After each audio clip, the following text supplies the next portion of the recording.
Olá, pessoal.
Olá, pessoal, para quem já está assistindo, boa noite.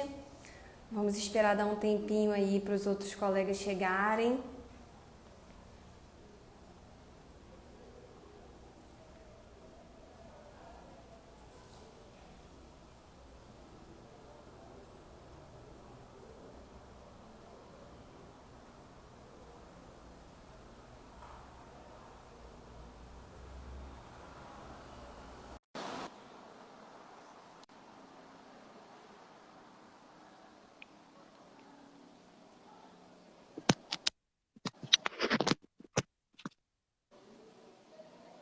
Olá, professor. Olá, tudo bem? Tudo? E com o senhor, tudo bem?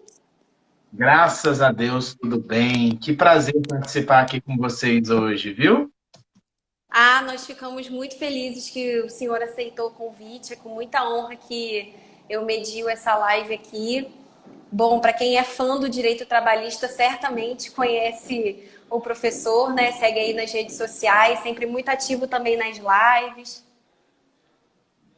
Verdade, obrigado. Eu estive em Macaé uma vez há bastante tempo atrás, cuidando de alguns assuntos. Fui advogar em Macaé, com a oportunidade em que eu tive a felicidade de conhecer a cidade. Já tem uns 7, 8 anos. E depois disso, nunca mais Uhum. pude ir. Então, estou feliz aqui em a gente fazer uma live com o pessoal da, da subseção, com a Comissão da Advocacia Jovem, com a Advocacia Trabalhista. Muito honrado mesmo. Acho que falar sobre audiência trabalhista vai ser muito legal. Ah, com certeza. A gente precisa de bastante ensinamento prático sobre o tema, porque realmente tem algumas circunstâncias que acontecem na hora da audiência, né? E principalmente para o novo advogado que não sabe como agir, fica ali numa situação meio desconfortável, mas a gente tem muito que conversar hoje. Com certeza. E não apenas para o jovem advogado, né? Eu acho que a audiência é sempre um desafio, porque nós temos surpresas todo o tempo, né? Agora, por exemplo, nas audiências telepresenciais, advogados muito experimentados estão tendo outros tipos de dificuldade. A advocacia jovem tem uma dificuldade diferente. Então, é bom a gente estar falando sempre aí sobre audiência, sobre todos os aspectos que eu acho que vale a pena. Uhum. E agora que o pessoal está entrando, eu vou começar me apresentando, vou pedir para que o senhor se apresente depois também, né? Para quem não conhece, puder conhecer. Eu sou a Georgia Ferraz, sou membro da comissão da OAB Jovem. A nossa subseção é a 15ª do Rio de Janeiro, abrange as comarcas de Macaé, Conceição de Macabu, Quissamã e Carapebus. Nosso presidente é o Fabiano Pascoal, cumprimento aqui também, ele vem desempenhando um ótimo trabalho para a nossa classe, promovendo bastante live também. Tínhamos alguns eventos presenciais programados, mas por conta da pandemia, né, eles não puderam acontecer. Então a gente está tentando fazer lives para poder também se aproximar da jovem advocacia, né, cumprir o papel da comissão. E eu estou muito feliz pelo senhor ter aceitado o nosso convite, agradeço em nome de todos os membros. Obrigado. Eu sou Rafael Lara, advogado, professor, e estou aqui à disposição no que eu puder contribuir. E todo Tá mundo que bem. está acompanhando fica muito bem-vindo e para colocar suas questões, suas dúvidas, fazer seus apontamentos, vai ser muito bacana. Sim. Aí no final, pessoal, a gente vai abrir também para perguntas, para quem quiser fazer pergunta pessoal, né? Poder tirar essa dúvida aí com o professor Rafael. Mas, professor, eu queria começar perguntando o que, na sua opinião, assim, como o advogado deve se portar numa audiência trabalhista, o que ele deve fazer antes mesmo da audiência começar? Bem, tem uma coisa que eu acho que todo advogado deve fazer, Georgia, independente de audiência ou não, e isso é lugar comum, né? Todo mundo fala, que é estudar. E quando a gente fala em estudar, a gente está falando muito mais do que efetivamente estudar os livros, quando a gente fala em estudar para uma audiência. Aqui tem uma máxima do nosso presidente da OAB aqui, o presidente Lúcio Flávio, que ele diz sempre assim, que sempre que um jovem advogado fala para ele, presidente, o que eu preciso para ser respeitado na audiência? Eu quero ser respeitado, eu quero que eu sou jovem, eu fico ali com aquela sensação de que o juiz, de repente, não me respeita, de que o advogado da outra parte não me respeita. Às vezes o cliente também está numa situação desconfortável. Como que eu posso me dar o respeito? O que a Prerrogativas pode fazer para me ajudar? Independente de qualquer coisa, antes de tudo, a gente costuma dizer, você tem que conhecer o processo mais que todos naquela mesa. E essa é uma dica de ouro, porque a gente costuma se preparar mal para as audiências. Quantas vezes, quem nunca fez uma audiência que falou, é só inicial, e nem se preocupou em estudar o processo antes, em pelo menos um relatório, um resumo, e foi para ver o que ia acontecer, ou uma instrução que achava que ia ser fácil, que ia ser simples, e naquela audiência de instrução, você não conhecia detalhadamente o processo. Conhecimento é poder, e conhecimento do processo é mais ainda. Você analisar a folha, os documentos, as informações, fazem com que você possa construir uma audiência dinâmica, uma audiência efetiva, uma audiência que você vai efetivamente chegar onde você quer chegar, que é com a sua produção de prova ou a contraprova que você tem que produzir. E a advocacia trabalhista, ela é muito, muito, muito dependente de audiência. Eu diria que 90% dos processos dependem de produção de prova oral, e desses processos que dependem de produção de prova oral, nós temos aí um percentual muito grande desses processos em que a gente acaba resolvendo metade, 60%, 70% da demanda em audiência. Você ganha e perde processo. E, portanto, você ganha e perde dinheiro na audiência. É verdade, professor. E assim, partindo desse ponto, qual seria os erros que, na sua opinião, os advogados cometem em audiência? Bem, o primeiro é justamente isso que a gente acabou de tratar, de não se preparar bem em audiência, né? E aí, se a Uhum. gente for falar de erro, um erro comum é não ir preparado com uma noção e um estudo prévio de ônus da prova. É muito comum o colega advogado, a colega advogada, a gente, quando a gente não se prepara suficientemente, a gente tem um déficit de produção de prova, de uma boa produção de prova, porque a gente não se adequou no ônus da prova. Em que sentido? Não só a máxima de que a gente está acostumada, que o ônus da prova ele vai depender das matérias, mas com relação às provas que já foram produzidas. E a partir daquele momento, que tipo de perguntas e que tipo de provas eu preciso levar para testemunhas que a gente tem. Saber que testemunhas dispensar, saber que Uhum. testemunhas você não precisa ouvir, saber quando você pode ouvir uma, duas ou três e acha que é o suficiente aquela produção de prova ou não, isso está intimamente ligado ao quão preparado com o ônus da prova você estava. Imagine aí uma audiência em que você vai tratar a respeito de jornada de trabalho. Aí tem a máxima da jornada de trabalho que todos nós conhecemos. Antes da alteração da lei, quem tinha até 10 empregados era dispensado do controle de ponto, e ao empregado era o ônus da prova de provar a jornada. Acima de 10, ao empregador. E agora acima de 20, né, ou abaixo de 20. Então a gente tem esse recorte temporal. Mas será que o colega advogado ele está atento ao tipo de prova de ponto, de cartão de ponto que foi colocado? Ao que precisa ser comprovado? A comprovação da falta de coerência, da falta de veracidade daqueles cartões de ponto?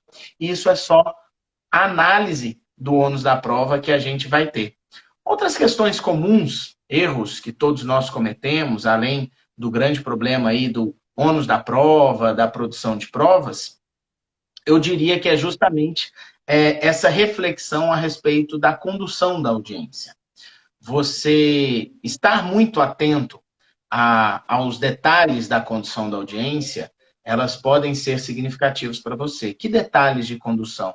A própria inversão de prova, de produção de prova, uma situação em que o reclamante pede o reconhecimento de vínculo de emprego.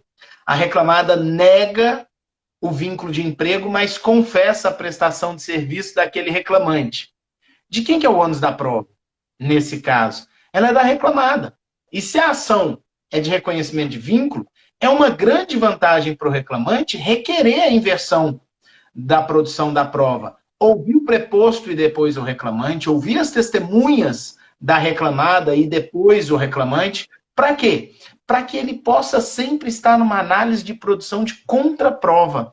E isso é, sim, uma ferramenta importante na produção, uma ferramenta importante no resultado do processo. Perfeito. E, professor, quanto à questão de impugnação de documentos, o que o senhor aconselha, nós, né, se porventura estivermos na qualidade de advogado do reclamante, a gente sabe que essa impugnação ela não pode ser feita de modo genérico. E muitas das vezes a gente tem que fazer ali rapidamente na audiência, o juiz não concede um prazo.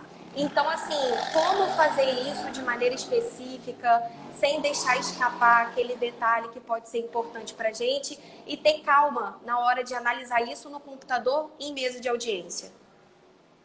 Olha só, antes disso tem uma questão muito interessante a respeito da impugnação, que até a reforma trabalhista nós tínhamos uma corrente muito significativa dizendo que a impugnação, a contestação era um ato inexistente ou desnecessário no processo do trabalho. Justamente porque não se impugna a contestação. Você traz impugnação aos documentos que acompanham a contestação. E depois da reforma, isso passou a ter uma referência um pouco diferente, de as pessoas tentarem defender que existe a necessidade de uma impugnação argumentativa, mas a forma que a doutrina vem caminhando é que continuamos na impugnação documental para a gente poder finalmente falar dessa prática da impugnação. E essa prática da impugnação em audiência é muito interessante, porque às vezes o advogado que está pelo reclamante, ele se sente ali compelido a querer contra-argumentar as razões de mérito, né, que são trazidas pela peça de defesa. E, como eu disse, isso, depois da reforma trabalhista, passa a ter um viés, até pelo princípio da não surpresa no Código de Processo Civil, que alguns professores têm defendido a necessidade disso. Mas não é o que a gente tem aí para dizer do processo do trabalho. A não ser que seja um assunto muito específico, de fato, e que você precisa entrar por ser prejudicial como prescrição. De repente, uma alegação de prescrição trabalhista em audiência, uma prescrição total por mais de 2 anos de extinção do vínculo, ali merece uma atenção naquela prescrição. Mas por isso a gente precisa pautar na documentação. E é importante lembrar disso, por quê? Porque normalmente os colegas advogados e as colegas advogadas acabam se prendendo na construção dos argumentos para rebater a tese que é trazida pela reclamada. Imagina uma impugnação, uma defesa que traz uma negativa de vínculo. E aquela defesa que traz uma negativa de vínculo, ela traz para o processo um contrato. um contrato de prestação de serviços, um contrato de sociedade, um contrato de prestação de serviços autônomos, né, ou de terceirização, para negar aquele vínculo. Uhum. E aí o colega advogado vai impugnar e vai se preocupar em falar da teoria, vai falar da subordinação, vai falar dos demais requisitos para o vínculo de emprego, onerosidade, pessoalidade, habitualidade ou não eventualidade, e vai perder tempo numa construção de raciocínio que ele não precisa. E aquele contrato complexo que nega o vínculo de emprego, ele pode ser impugnado de uma forma muito simples em dizer, olha, fica o contrato de prestação de serviços impugnado, uma vez que, ante a presença dos requisitos do vínculo de emprego, ele fica afastado em decorrência da fraude trabalhista. Olha que simples você impugnar essa relação contratual. E aí eu vejo também as pessoas se impressionarem com a quantidade de documentos, quando os documentos são fartos, né? Isso é muito comum. De repente, um pedido longo, e aí você tem insalubridade, você tem horas extras sendo pedidas, você tem salário por fora, 5 anos de emprego, aí vem lá, um monte, 200, 300 páginas de documentos. O colega advogado olha e fala, excelência, eu quero prazo para impugnar. Não, a audiência é una e vamos agora. Aí bate aquele suador, bate aquele nervoso, né? Eu quero lembrar que nessas situações a gente tem não é fazer impugnação genérica, é fazer impugnação específica e amostragem. Então eu não preciso olhar todos os contra-cheques para falar, como eu disse, do salário por fora e das horas extras. Eu vou abrir os contra-cheques, vou verificar ali alguns para amostragem e vou dizer, olha, os contra-cheques estão impugnados porque parte da remuneração do reclamante não eram colocados nos contra-cheques. Pronto. Essa parte já está resolvida. Com relação às horas extras, estão igualmente impugnados porque eles não trouxeram a quitação total das horas extras, conforme vai se demonstrar na instrução. Acabei com os contra-cheques, acabei com uma série de páginas. E aí eu vou para o controle de jornada. Aí eu pego aquela infinidade de pontos, né? Aí se você vê que eles são britânicos, a impugnação fica fácil. Se você vê que eles são alternados, aí sim, vale a pena você dar uma estudada, dar uma lida naqueles pontos ali, naqueles controles de jornada, e aí você estabelece, olha, primeiro, a impugnação, entre aspas, geral, mas específica. Os cartões de pontos trazidos aos autos ficam impugnados porque eles não trazem a totalidade do registro de ponto do reclamante. Ou talvez os cartões sejam verdadeiros. Então você fala, olha, os cartões são verdadeiros, com exceção do dia que eles não estão marcados, mas as horas extras não foram quitadas. Ou se você quer invalidar aqueles cartões de pontos, você vai impugnar. Impugna-se os cartões de pontos, porque eles não se prestam a aprovar a jornada, e cita-se como exemplo os cartões A, B, C, D, que não tem assinatura do reclamante, que tem rasura, que não tem registro do ponto, esse tipo de coisa. Então, assim, é o que a Fernanda Lourenço está falando aqui, de você se preparar bem antes, para saber o que vem, e não se estressar com aquela impugnação de folha por folha dos documentos. Você faz no atacado, e impugna por amostragem, faz impugnação por amostragem, e aí é o suficiente para esse ato processual. E lembrar de uma coisa, agora, já há muitos anos, com o PJE, com o processo eletrônico, gente, a parte costuma juntar a defesa e os documentos antes da audiência, né? Poxa, mesmo que não tenha juntado com uma antecedência maior, antes da audiência entra ali, dá uma olhada nos documentos, vai entendendo qual que é a construção da linha de defesa da reclamada, analisa, aproveita que você ainda está fora da sala de audiência, mostra para o seu cliente, fala, o que você me diz sobre esse documento? Essa assinatura é sua? Foi você que assinou isso aqui? Por quê? Para você ganhar tempo.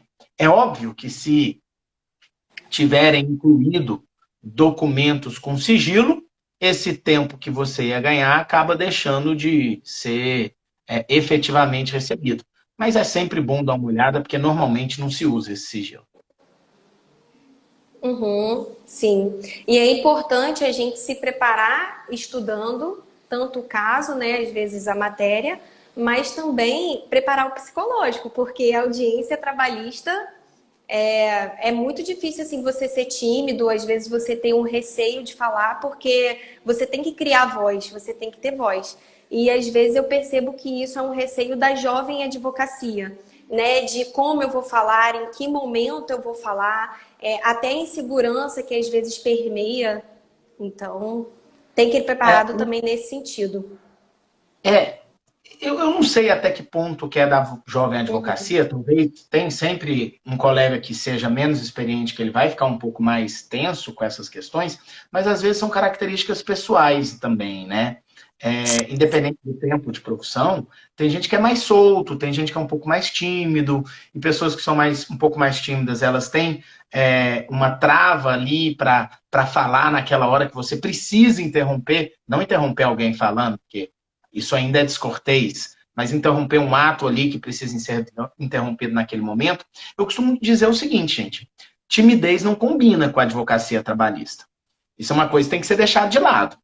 Entrou na sala de audiência, você se transforma, deixa a sua timidez lá para trás, porque a timidez pode causar prejuízo ao cliente. Agora, não confundamos, Georgia, falta de timidez com agressividade, com petulância, com estar descolocado numa audiência. O fato de você não ser tímido, de ser altivo, de ser firme, não tem absolutamente nenhuma relação com falta de cortesia, com saber o momento de falar, com tom de voz. A gente não pode confundir. Tem uma história engraçada. Eu tenho uma sócia, a Hum. Juliana Mendonça, ela é a responsável pelo núcleo de empregados do nosso escritório. E quando ela entrou no escritório como uma advogada empregada, há muitos anos atrás. Ela deve ter começado a trabalhar comigo, sei lá, em 2013, talvez 12, não sei. E ela era uma advogada empregada e hoje ela é sócia do escritório responsável por essa área. E a Juliana, quando ela entrou naquela coisa de, nossa, eu quero ir numa audiência com o Rafael, porque o Rafael vai chegar na audiência e vai botar moral e não sei o quê. E até falava assim, acho que até a Dugan, você lembra do Street Fighter? Tinha um jogo Aham. Street Fighter. E até a Dugan, o Rafael vai te trazer em audiência. E aí um dia ela foi me acompanhar numa audiência, e aí ela voltou para o escritório, o pessoal, e aí, como é que foi a audiência, né? Com Parece que está travado, voltou, né? E aí, como é que foi a audiência com o Rafael, né? Não sei o quê. Ela falou, tô frustrada. Por quê? Nossa, Rafael é um fresco na audiência. Precisa dizer. Mas por quê? É porque a gente não pode confundir firmeza com falta de cortesia, com falta de elegância, com colega adverso, com magistrado. Ser rude, ser agressivo, não é ninguém. Eu adoro aquele ditado. Não aumenta o tom de voz, melhora seus argumentos, né? Essa história de achar que para ser firme numa audiência você precisa ser agressivo, isso não existe, gente. Você pode ser firme, pode ser altivo, sem ser agressivo, sendo cordial, sendo cortês, sendo amável, sendo elegante com todo mundo da sala de audiência. Não tem coisa pior do que fazer uma audiência com um colega deselegante. Não tem coisa pior do que fazer uma audiência. Você estende a mão para cumprimentar o colega, ele te cumprimenta de cara fechada. Como se vocês estivessem ali prontos para um duelo, para um embate, para um momento em que vocês vão se degladiar. Não tem nada a ver.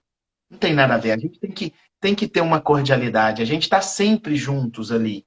E isso é muito importante pensar quando a gente vai fazer essas audiências. E eu costumo dizer uma coisa. Certa vez eu falei para um colega em audiência, num curso, né? A respeito de ser cortês, ser cordial, de não ser agressivo na audiência, não fechar a cara para o colega. E um advogado falou: ah, mas eu tenho um cliente que, se eu não for firme, combativo e já tiver aquele clima de quase empurrar o advogado do reclamante, o cliente acha que eu estou sendo frouxo, ou que eu sou muito Uhum. amigo ali do advogado reclamante, e etc. E eu disse a ele, olha, é verdade, tem clientes que realmente pensam isso, né? Infelizmente, eu entendo a cabeça pequena de determinados clientes que pensam isso. Mas a isso eu tenho duas coisas a fazer. A primeira é educar o nosso cliente. A primeira é educar o nosso cliente. Educar o nosso cliente é muito importante. E eu faço isso muito antes da audiência. Isso fica como uma dica legal para todo mundo. Quando eu vou entrar, para uma audiência com um advogado um pouco mais complicado, com um juiz um pouco mais complicado, com um juiz um pouco mais duro na condução da audiência, eu aviso para o meu cliente antes, falei, olha, presta atenção, nós vamos entrar nessa audiência, o juiz ele vai ser duro, ele vai beirar a grosseria, né, de repente, numa audiência. Então, assim, não se assusta. Não é que ele tá de mal de você, que ele quer te perseguir. É o jeito dele. Explicar essas coisas antes de acontecer a audiência é incrível. E aí, se você educa o seu cliente que fala, que vira para ele e fala, olha, se eu ficar nessa posição que você quer de confronto na audiência, isso vai ser ruim. Isso não é razoável. E a segunda coisa que eu ia falar sobre esse cliente, e eu falo isso sempre, é uma frase minha. Jorge, os clientes passam, os colegas ficam. O melhor que seja aquele cliente, ele passa. Todo cliente passa. E os colegas, a gente vai fazer audiências com eles para sempre. Então, por que não ser cordial, não ser elegante, não ser ético, não ser colega? Estou falando para não ser duro, não. Eu tenho colegas advogados, excelentes advogados, que a gente já quebrou o pau dentro da audiência, eu e ele, de o advogado não me respeita e está acontecendo isso e não sei o quê.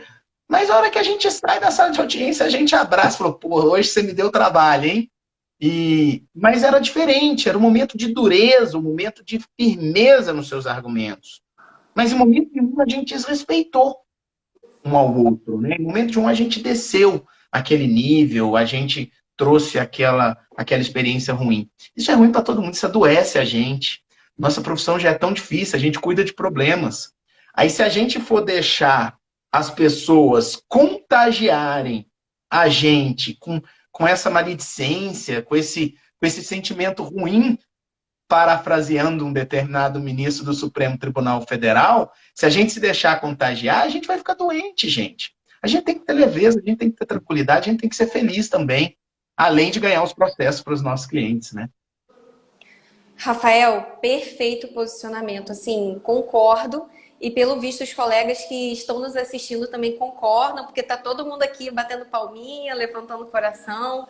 E realmente é assim que a gente tem que agir. Mas vamos supor, na hora de um protesto em determinada audiência, em que momento a gente deve fazer isso? Como utilizar, às vezes, a cordialidade para poder protestar, né? Porque às vezes a gente vê que a audiência está ali até um pouco saindo do rumo. E o que fazer se o juiz não quiser consignar o nosso protesto em ata? Vamos lá. Essa história de o juiz não querer consignar o protesto em ata, e eu nem vou entrar na semântica do protesto, gente. Registra lá do jeito que vocês quiserem dar o nome. Tem professor, tem doutrinador que levanta essa questão técnica. Não é protesto, tecnicamente, é um registro de inconformidade. Enfim, eu falo protesto logo, porque todo mundo fala protesto e não vamos cair nessa pilha. Mas, assim, cada vez mais é incomum um juiz negar um registro de protestos. Não tem lugar mais para negar. Eu não tenho visto isso acontecer. Mas não estou duvidando. Aí a gente tem um problema do juiz não querer registrar aquilo que aconteceu. Aí já é uma questão um pouco mais delicada. Mas vamos lá, sobre o protesto. Eu fiz uma audiência essa semana, Jorge, na segunda-feira. E aí eu vou contar a história dessa audiência para mostrar um pedido que eu fiz e já mostrar para o pessoal como é que eu fiz essa questão, porque eu sabia que a hora que eu fizesse o requerimento, ele ia cair como uma bomba na sala, tá certo? O que aconteceu? É um processo que eu entrei já andando, de um cliente que a carteira veio para o nosso escritório, e aí tem esse processo que é muito sensível, e que toda a produção de prova testemunhal já tinha acontecido. Aí foi feita uma audiência de tentativa de conciliação, o juiz falou, as testemunhas já foram ouvidas, então eu vou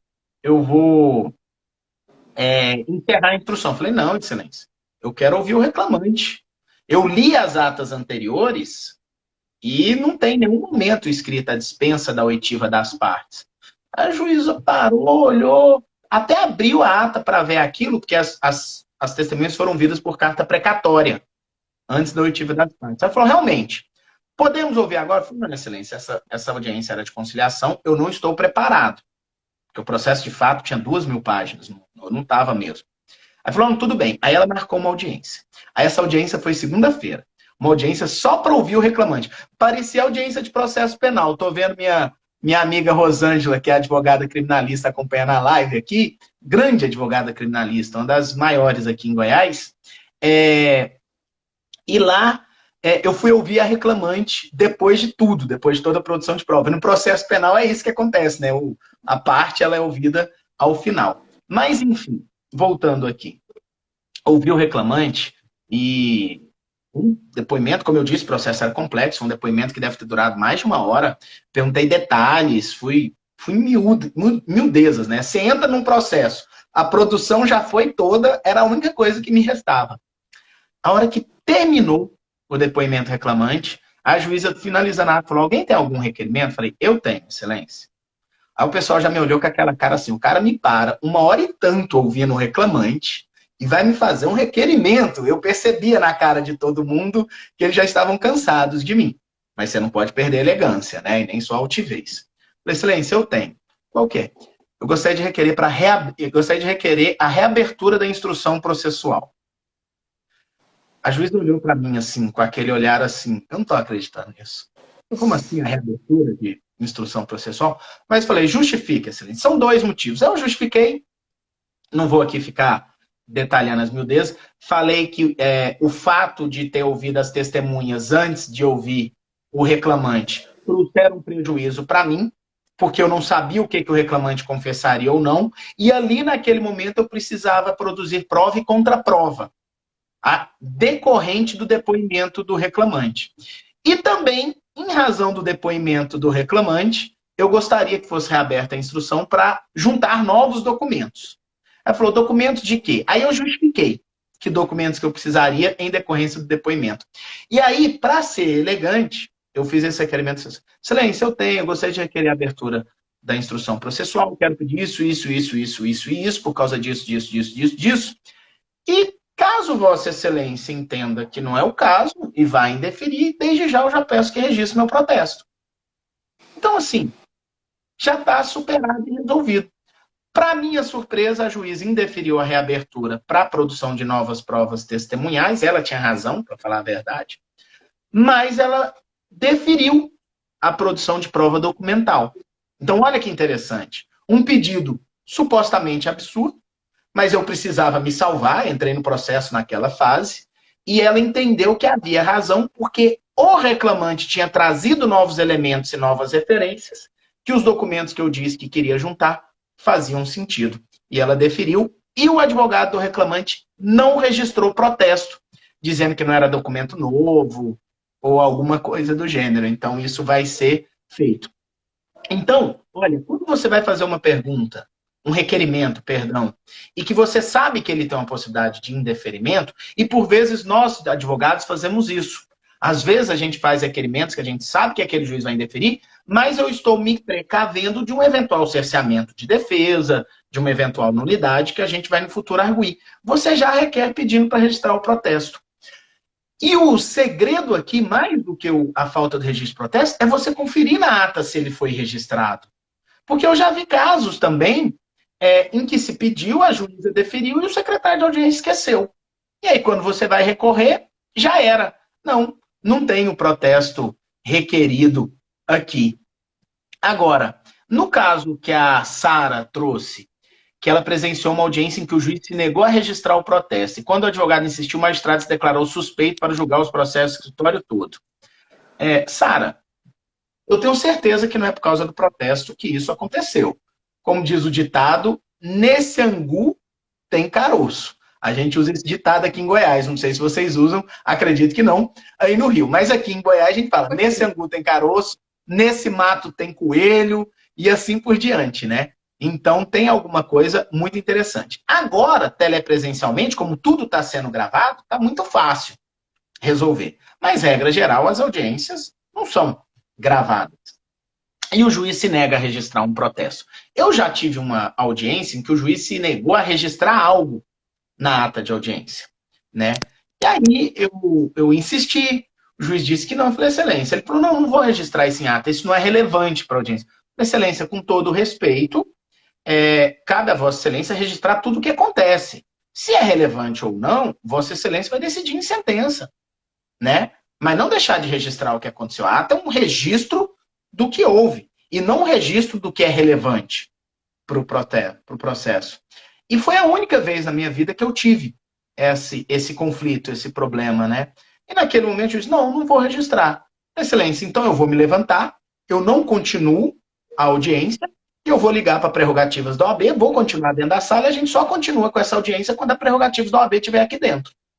E, de fato, levantei, liguei para prerrogativas, falei com prerrogativas, o juiz saiu da sala, depois o juiz retornou com mais tranquilidade e tal, e me perguntou o que é que eu queria que registrasse. Aí eu falei, eu quero que registre exatamente o que aconteceu. Eu falei o que aconteceu, ele registrou e a gente continuou a audiência. Então, olha, não precisava, mas uma vez na vida. E aí, o que eu quero falar com os colegas? Gente, se você fizer uma audiência às 8h30 da manhã, e você às 8 horas da manhã, e você é uma pessoa que odeia acordar cedo, você vai estar de mau humor nessa audiência. Se você é uma pessoa que acorda às 5h30 da manhã todo dia, vai malhar, se prepare, não sei o quê, fez 6 audiências no dia e vai fazer sua última audiência às 17h30, você vai estar de mau humor. Então, assim, a gente tem que se conhecer pessoalmente também. Porque quando a gente não está bem, a gente precisa de mais concentração. Quanto pior o meu estado emocional, maior é a força e o foco de concentração que eu tenho na audiência. Porque é muito fácil eu sair da linha. E a mesma coisa, entender o lado do magistrado. Quando você é a última audiência da pauta, gente, seja um pouco mais delicado, um pouco mais cauteloso, até excessivamente cauteloso. Porque, poxa, aquele ser humano que está ali sentado também está cansado ou cansada. Né? E analisar esses detalhes que não são jurídicos e processuais para você conduzir uma audiência, muitas vezes é tão importante quanto as questões a serem produzidas de prova, de direito, do que a gente vai fazer. É um autoconhecimento psicológico e você fazer essa análise externa também de seus colegas e tudo mais. Perfeito, Rafael. E aproveitando esse gancho da testemunha que foi falado aqui, eu queria aproveitar para fazer uma outra pergunta. É muito comum a gente indicar uma testemunha, né, levar para depor em juízo, e chega na hora do depoimento, na hora da oitiva, e ela acaba dizendo algo que não é muito favorável para a gente. O que a gente faz nesse momento enquanto advogado? Tenta insistir naquela testemunha para ter uma resposta positiva, favorável, e já para por ali, encerra o depoimento, fala que não tem mais perguntas a fazer. O que você sugere? Sugiro chorar.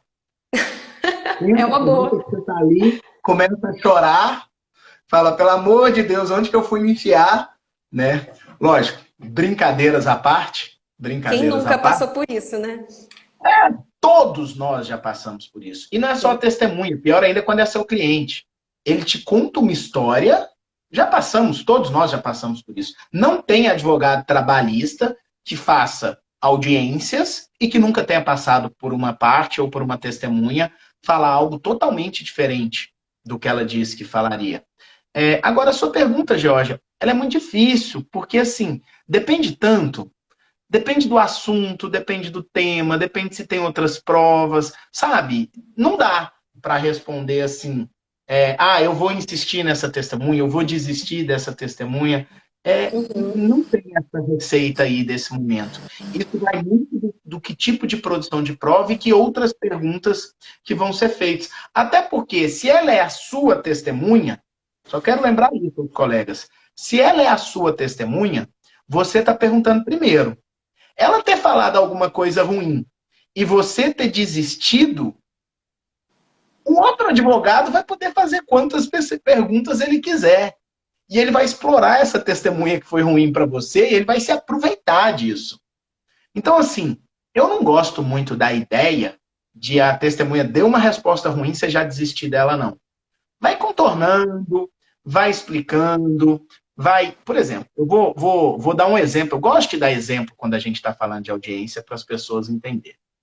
Eu era advogado de um professor, de uma professora, no caso, e ela estava pedindo a integração de salário extra-folha na remuneração dela, porque ela recebia uma parte do salário no contra-cheque e a outra parte por fora.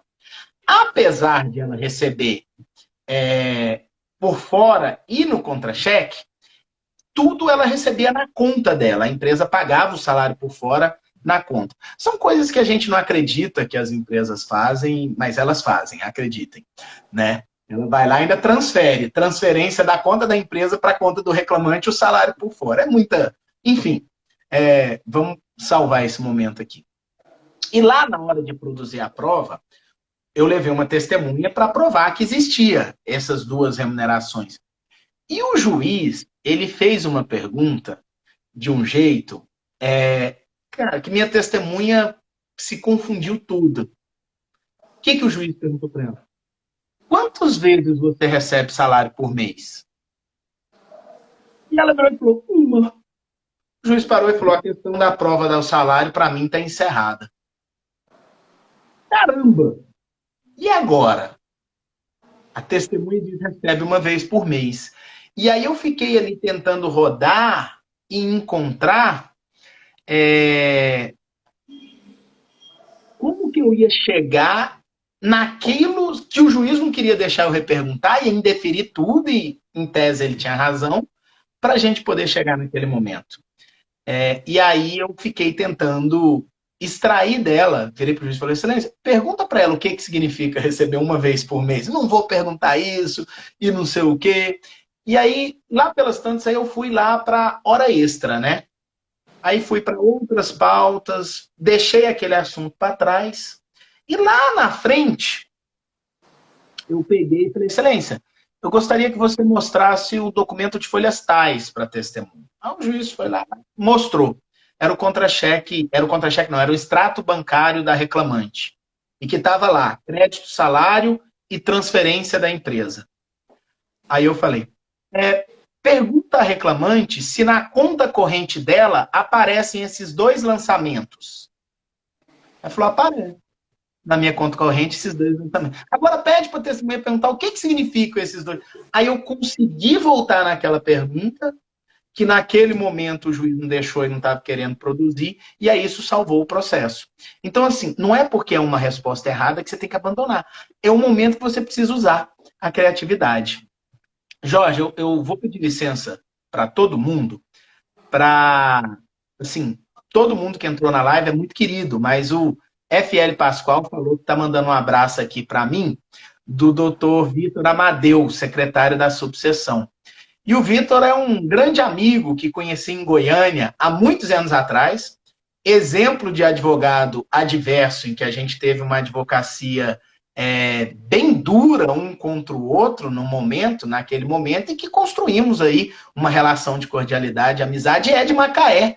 Quando eu fui, aquela vez que eu disse a você que eu fui a Macaé, eu fiz questão de cumprimentar aí o Vitor, então quero deixar um abraço especial aí ao Vitor Amado. Eu não sabia que ele era o secretário da subseção, fico feliz e deixo um abraço. Só um momentinho, professor. E o Fabiano Pascoal é o presidente da nossa subseção. Então eu deixo aí também um abraço especial para o Fabiano, presidente da subseção, e para o meu querido amigo Vitor também. Obrigado pela presença na live, presidente. Uma honra para mim estar aqui com vocês. Vamos continuar? Professor Rafael, para a gente encerrar, eu tenho uma última perguntinha, até para abrir para os advogados, para eles fazerem perguntas pessoais. No momento das alegações finais, o que o senhor sugere para a gente sair daquela alegação final genérica? Remissivas à inicial. O que o senhor entende que pode ser acrescentado, que vai agregar na construção da audiência e na finalização? Primeiro, regra geral, a gente fala para evitar fazer alegações finais remissivas, né? Todo professor fala isso, etc. Então eu vou começar aqui na contramão aqui um pouquinho. Gente, em boa parte dos processos, a gente pode fazer remissivas, sabe? Tem um volume muito grande de processos trabalhistas que a complexidade dele é menor. Então, assim, vamos ganhar tempo da pauta, vamos ganhar tempo do colega, vamos ganhar nosso tempo. E não vejo problema de você trazer alegações finais remissivas quando é um processo rotineiro, quando é um processo comum, quando é um processo que você tem aquele tipo de assunto e de produção de prova sempre ali. Acho que não dá para a gente ficar travando toda hora com isso. Agora, tem processos que alegações finais remissivas é inadmissível. É inadmissível. E para que servem alegações finais remissivas? E aí, gente, alegações finais remissivas não servem para você pedir tudo de novo. Sinceramente, eu vejo meus colegas falando.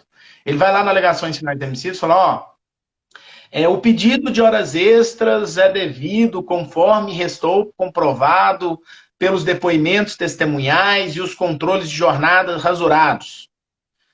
O salário por fora está límpido e transparente na produção de prova testemunhal. Aí ele fica ali, sem trazer informação relevante nenhuma. Para que serve alegações finais remissivas? Para você chamar atenção. Tipo, você está pedindo um dano moral e você quer mostrar que a testemunha X falou efetivamente que presenciou o fato daquele dano moral. Aí lá nas remissivas, você vai para esse detalhe. Olha, o dano moral restou plenamente configurado quando a testemunha fulano de tal disse isso, isso, isso, isso, isso e isso. Aí você chama a atenção, isso junto com aquele documento e com aquele outro e-mail e com a tal resposta do preposto, configuram todo o cenário de dano moral. Quanto às demais matérias do processo, remeto a alegações finais remissivas. Não vejo pecado nenhum nisso. Alegações finais é para chamar a atenção, inclusive daquilo que você chamaria atenção numa sustentação oral. Daquele detalhe da prova que você quer chamar atenção. Não argumentativamente, argumentado já está. Já está na contestação, já está na inicial, já está na impugnação. A não ser que você tenha uma matéria que você eventualmente não teve oportunidade de ir mais a fundo nela e queira fazer isso agora em sede de alegações finais, né? Talvez por falta de impugnação, e aquela matéria dependa ali de um carinho, uma matéria de reconhecimento de vínculo para mostrar as provas que foram produzidas, aí é muito legal, muito bacana e muito recomendado. E para sair da vala comum é isso que eu lhe disse, vá às provas, não se preocupe com questão jurídica, com tese nas alegações finais, vá às provas.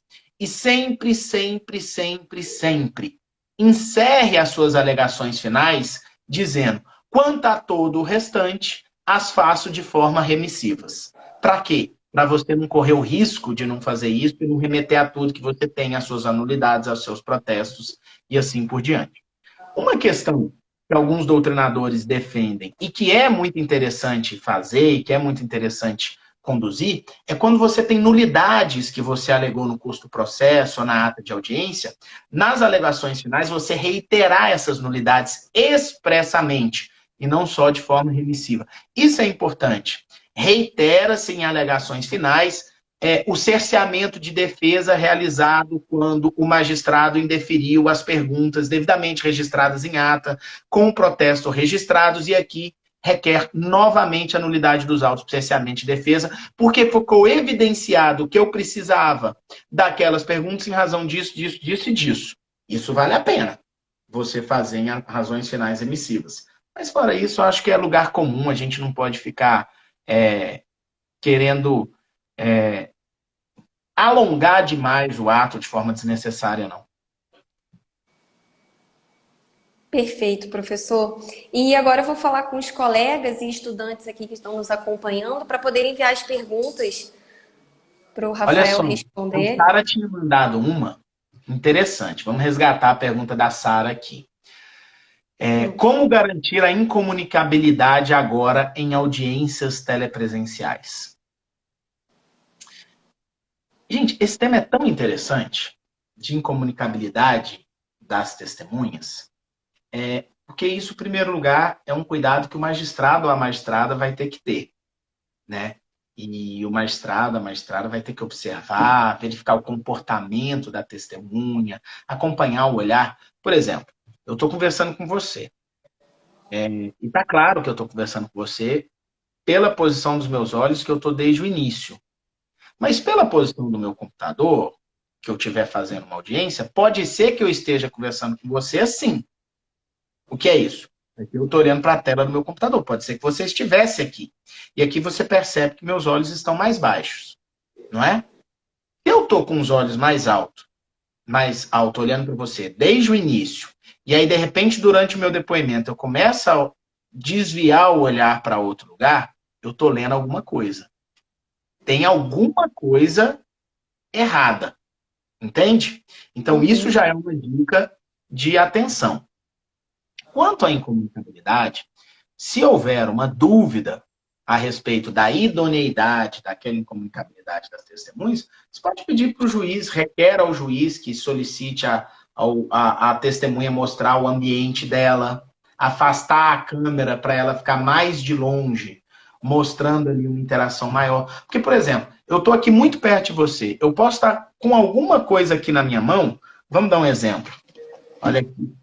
Aqui no escritório é onde minha filha também assiste aulas. Então eu fui catar um livro, vou mostrar para vocês o tipo de livro que eu catei. Então, olha assim, vocês não estão vendo neste momento, mas eu estou na altura do meu rosto com uma revista aberta. Entendeu? Mas a câmera não está pegando. Então eu vou ler. Penha, que gritaria é essa? O que está acontecendo? E olha só, eu estou lendo um gibi. Tá vendo? E bem aqui, ó. Tá aqui, se eu abaixo aqui, e tá perfeito para eu ler, e você não percebe a minha mudança de visualização, já fica ruim. Aí você quer uma idoneidade de testemunha, pede para ela fazer isso. A partir do momento que eu faço isso, você começa a perceber o que está acontecendo com a testemunha, se ela está recebendo outros elementos, entende? Então, são coisas que quando você acredita que está tendo problema, a gente usar. Agora, essa questão de incomunicabilidade de testemunha é muito difícil. É muito difícil. Por exemplo, como garantir que as testemunhas, o advogado, as partes que estão lá dentro da sala de audiência não mandam um WhatsApp para a testemunha que está lá fora? Isso não pode. É um absurdo. Mas pode acontecer. Quantas vezes a gente já não viu um juiz deixar a parte ou alguém ficar mexendo no celular? Aí logo o juiz chama e diz, não pode mexer no celular. Mas até ele fazer isso, a mensagem já foi. Não fala aquilo. Sabe? Sei lá, uma coisa que eu acredito muito. Quem falta com ética no telepresencial, falta no presencial também. A ética não tem lugar. A audiência telepresencial não veio para oportunizar a falta de ética. A audiência telepresencial só vai evidenciar quem nunca teve essa ética. Perfeito, professor. E eu já aproveito o gancho até para fazer uma pergunta minha pessoal que não estava na pauta, mas eu acabei de lembrar que surgiu aqui no escritório. Nós temos uma cliente, né, reclamante, que ela é empregada doméstica. E aí a gente já está tentando que tenha a audiência no processo dela já tem um tempo. Só que veio a pandemia e tudo mais. O que aconteceu? Ontem ou antes de ontem foi publicado que não poderia fazer a audiência telepresencial com ela no nosso escritório, que ela teria que ter em um lugar separado. Só que assim, como que nessas situações a gente fica, né? Porque o cliente que ele é A hipossuficiente, parte ele da não vai ter testemunha. a parte, a autora. Não poderia estar no escritório do advogado. Sinceramente, Jorge, com todo respeito a quem pensa diferente, mas isso é ridículo. Eu também acho. Achei, né? Sinceramente. Olha só, todas as instruções que eu, Rafael Lara, vou fazer, eu sugiro o cliente ir para o meu escritório. Uhum. Entende? Em primeiro lugar. Quando o juiz pergunta se eu tenho condições técnicas, eu já respondo dizendo o seguinte: tenho, informo que eu vou estar numa sala de reunião com os distanciamentos adequados, tá? Que a parte vai estar comigo dentro da sala, que a gente vai estar de máscara e que as testemunhas estarão no meu escritório em outra sala, devidamente incomunicáveis e aguardando ser chamadas. E aí, se o juiz achar que ele não pode fazer audiência, paciência. Ele não pode. No seu caso, eu acredito que vale um pedido de reconsideração, dizendo, olha, a testemunha vem para o escritório, mas ela vai ficar em outra sala, em outra Não, conexão. não era nem a testemunha, era a parte autora mesmo. Ela vai ficar em outra sala com outra conexão, mas Uhum. está aí. Por quê? Porque, como você disse, é uma pessoa que você não sabe nem se ela vai ter o conhecimento técnico adequado para manusear a, a ferramenta. Então, acho que, de repente, um pedido de reconsideração, dizendo que, apesar de estarem no mesmo escritório, cada um vai estar numa conexão em salas diferentes, eu Uhum. acho que atende. Aí você pede uma colega ou um colega seu de escritório para estar com ela na outra sala, e aí você faz a audiência no outro lugar. E se o juiz ou a juíza insistir, aí eu acho que o que resta é um mandado de segurança para tentar reverter e buscar essa reforma no tribunal, porque não tem nada mais do que isso para fazer. Eu tô vendo que a Estela também fez uma pergunta e como informar o juiz da causa que a parte reclamada não quer a audiência de instrução telepresencial. Bem, aí depende, Stella, porque a parte tem que justificar por que que ela não quer, né? É o que dizem aí os regulamentos. E aí eu não sei se a pergunta da Estela é ela como advogada da reclamada, como comunicar, ou se ela, advogada da reclamante, quer reclamar, quer manifestar sobre isso. Mas, enfim, o que que a gente adotou como prática patronal lá no escritório? Primeiro, se o reclamante não quer fazer audiência, a gente não faz. A gente não insiste, tá certo? É uma coisa que eu acho que é uma cortesia entre colegas advogados, e eu fiz isso geral, reclamante e reclamada, no início da pandemia. Hoje eu faço isso pela reclamada. Como advogado de reclamante, eu acho que todo mundo já se ajustou, e aí a gente já chega no final. Em segundo lugar, a gente tem uma situação de justificar o motivo que a gente efetivamente queria. O pessoal está falando É, para a gente encerrar porque vai isso que eu ia cair, falar. né? Eu não Tá. consigo abrir outra, porque eu tenho um outro compromisso agora às 8, Jorge, mas eu Ah, então queria tá bom. agradecer a oportunidade, agradecer você, a bela Avisou condução. aqui, 2 minutos restantes. Temos ainda um Então dá tempinho. tempo para a gente pedir. Dá. Agradecer o Tiago, né? Obrigado. Também o presidente de subseção, toda a diretoria, toda a advocacia jovem de Macaé, todos os amigos e seguidores que acompanharam essa live. Quero dizer que é sempre um prazer e audiência é um tema que eu amo de paixão mesmo. Adoro falar sobre audiência. Espero que a gente tenha outras oportunidades, mesmo que hoje eu não consiga abrir outra, mas deixo aqui o meu compromisso. E quando a pandemia deixar, se tivermos oportunidade, quero ir a Macaé, dar um grande abraço aí no meu amigo Vitor Amadeu, que faz muitos anos que eu não vejo. Com certeza, Rafael. E muito obrigado por ter aceitado o nosso convite. Nós ficamos muito lisonjeados em poder recebê-lo aqui, né, fazer essa live com você. E que bom que o tema sugerido pela gente te agradou. Então, assim, só tenho a agradecer, agradeço em nome do nosso presidente da OAB Jovem também, o doutor André, e só gratidão. Obrigado, George. E ao pessoal de Macaé, eu estou à disposição aí no Instagram com o conteúdo. Ficam todos convidados para irem lá me seguir também. Vai ser um prazer recebê-los. Até a próxima. Até. Tchau, tchau, professor. Tchau. Tchau, gente. Obrigada pela participação de todos.